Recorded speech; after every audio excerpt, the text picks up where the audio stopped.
A good Tuesday morning to everyone out there. Let's begin our business roundup for the day. We kick off with the Olympics. Artificial intelligence and the Olympics, particularly the AI agenda. Now, before the authorities in Paris put together the games, back in April, they released an Olympic AI agenda. And this artificial intelligence agenda was supposed to do a number of things. Above all else is analytics, collecting data, also giving viewers a new perspective on how to view and assess the games. Also, talent scouting as well. So artificial intelligence very much playing a role at this year's Olympics. Also, content. The Olympic Broadcasting Services is estimating that it will have about 11,000 plus hours of footage of this year's games. And if you take a look at this chart that compares prior Olympics to this one, you'll see that the games back in 2012 in London, they recorded about 5,600 hours of footage. It increased in Brasilia, in Rio de Janeiro in 2016, 7,100. In Tokyo, in Asia, in 2020, 10,200 hours of footage, and then 11,000 plus is what they're estimating for the games in Paris. Now, how is it that you're going to be able to view the games? On your device, right? On your phone. Can you imagine what would happen if you tried to view the games or to view Arise News, by the way, www.arise.tv,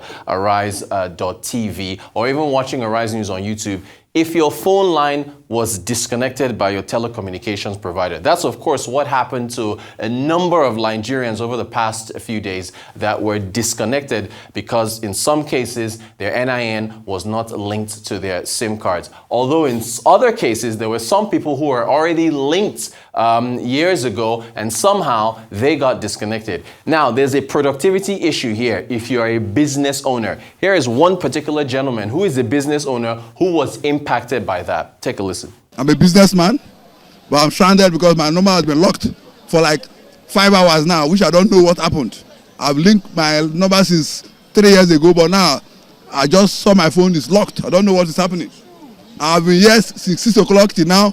They are not doing anything. Now, I don't know about you. If I own a business and I am legitimately linked to my SIM card and I've already gone through the process, and I wake up one morning and I am disconnected and I am not able to carry out my business and I lose money, somebody has to compensate me. And if I'm not compensated, I'm taking legal action. Anyway, the NCC, that's the Communications Commission, has come out yesterday and ordered that people be reconnected and have this sorted out, and also said they're going to give Nigerians a little more time in order to get connected. But again, we've been going over this thing, for years. They had the December deadline last year. They moved it to April, then they moved it to July 31st, which is tomorrow. This thing has to be fixed one way or another. All right, we move on from the games, rather moving on from the issues with telecommunications, and we're going to move to content creation. Now, there was, of course, an interview that took place on the morning show yesterday. The U.S. State Department, the Arts Envoy program. There was a particular interview which jumped out at me, something that Julie McKay, who's the U.S. Consulate Public Affairs Officer, said about the love for African content and the streaming platforms upon which one can view them. Here's what she said.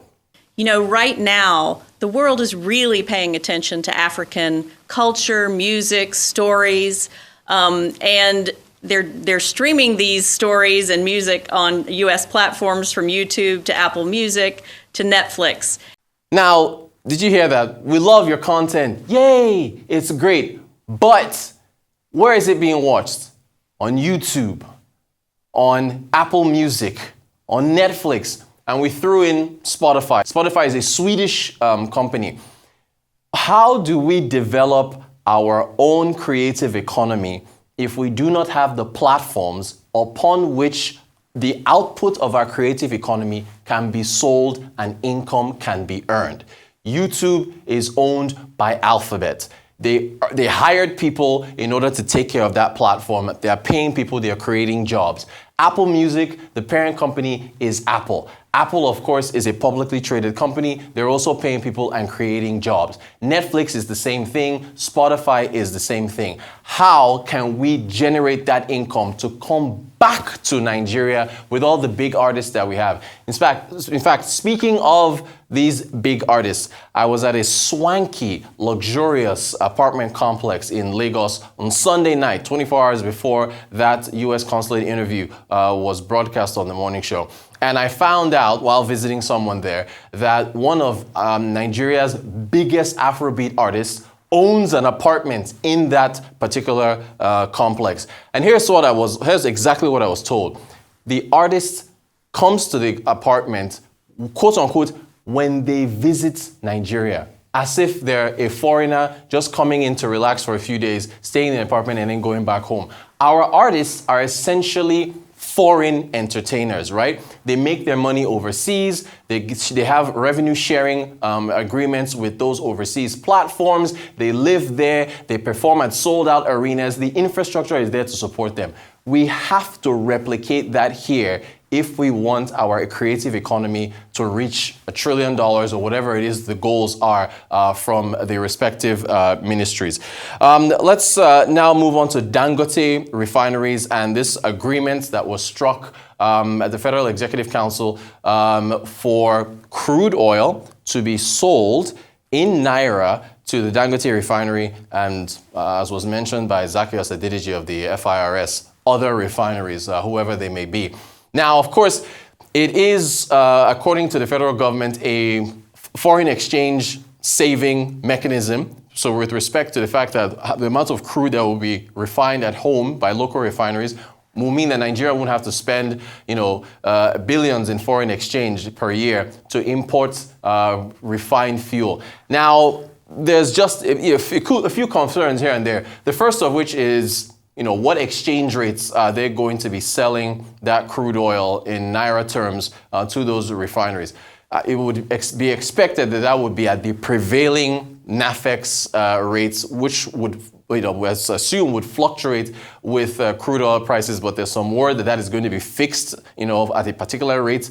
We'll have to get some more details on what that fixed exchange rate will be and how it will work. But I imagine that has to be benchmarked against the NAFEX rate. Now, that's one. Another matter is the opportunity cost of the barrels of crude that are sold in Naira, the cost of not selling them in dollars, right? So how does that impact the revenue structure of the country?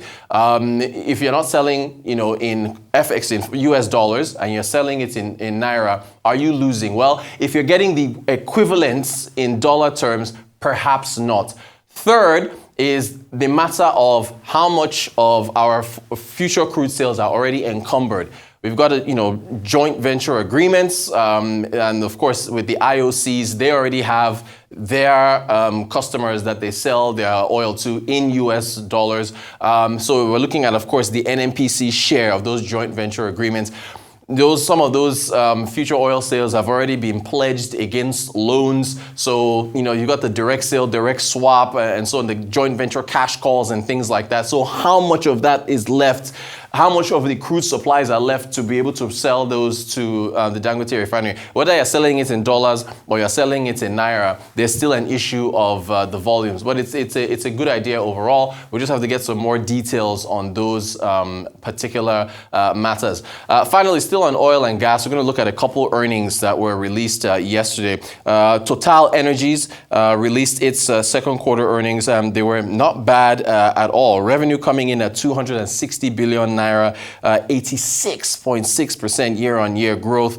Gross profit, when you back out the cost of goods sold, 29.3 billion, 46.3% year-on-year growth. Operating profits, almost 100% growth there. Profit after tax, 96.1. Looking at the stock price for Total Energies, closing at 388 Naira 90 kobo yesterday. 3-month return up 20%. Year to date, just up 1%. From oil and gas, we go to the brewery sector, international breweries, not quite the same story. You know about the challenges that this sector has faced in terms of inflation, in terms of foreign exchange losses. You've heard of the exits of, Tolerams, of course, buying the majority stake in Guinness, another breweries company. So we know about the challenges. Looking at their earnings for the second quarter, revenue coming in at 119 billion naira, 94% growth. Backing out cost of goods sold, your gross profit 33.7 billion. But then you can see there's a loss before tax and a loss after tax. Got a little bit of a tax credit there, but their loss before tax 61.9 billion naira, and that is because interest rates, costs of borrowing. There's also foreign exchange losses that really hammered international breweries. Looking at the stock price, the performance yesterday closing at 4 naira 20 kobo, 3-month return down by 12.47%, year-to-date return down by 13%. So the brewery sector, still a lot of headwinds that are facing that particular sector. That is our update for this Tuesday. Back to you in the studio.